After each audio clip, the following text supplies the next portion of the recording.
Well, in brewing beer, sanitation it's your #1 concern. You can't sterilize, but we can do our best to sanitize. So we knock out the best we can with our sanitizing agents to prevent any sort of wild yeast growth. Or we want our yeast to get a fresh start and have their opportunity to make the best possible beer possible. On the brewing side, on the hot side, we use caustic, sodium hydroxide, and that is, it's like when you touch bleach where it's like your fingers are super slimy.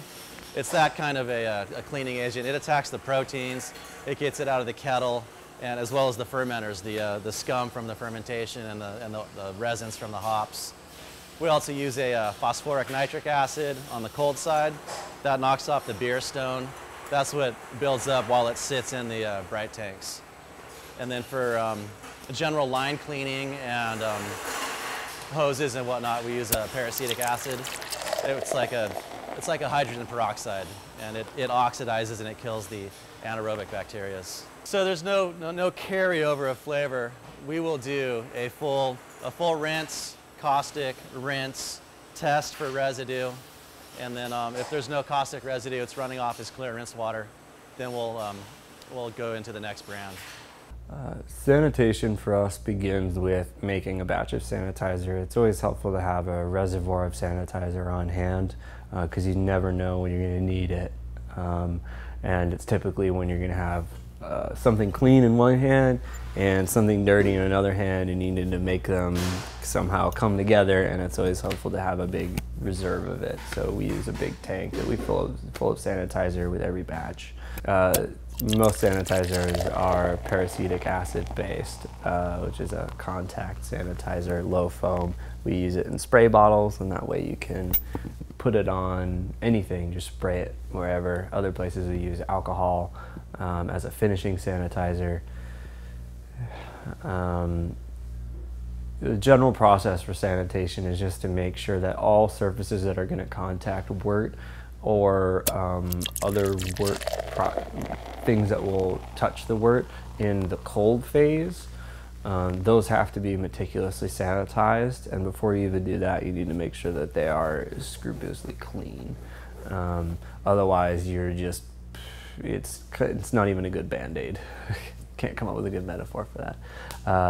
But it has to be really clean, otherwise you're not really going to properly sanitize. It's just going to be a waste of time. A visual inspection of cleaning is always good before you even begin sanitization procedures. Your beer will get infected, you'll get mold in the beer, or mold in your lines, and it's just a problem you'll see later down the line. At a larger scale, you almost don't need to worry about it as much, but you need to worry about it more because you have more on the line.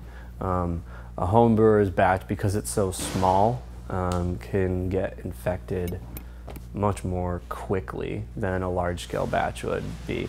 Plus, we have the benefit of using a lot of yeast. We can typically pitch at much higher rates than a home brewer sometimes would, because we have larger pitches available to us, and that would waylay any microbial bacterial growth more than a home brewer would have.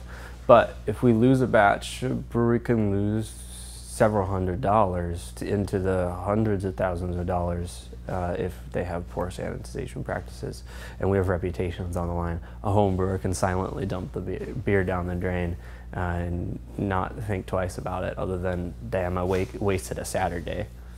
But it's a hard lesson that everyone needs to learn. So when you want to make a batch of beer, what you need to start with is your hops, your water, your malt, and your yeast.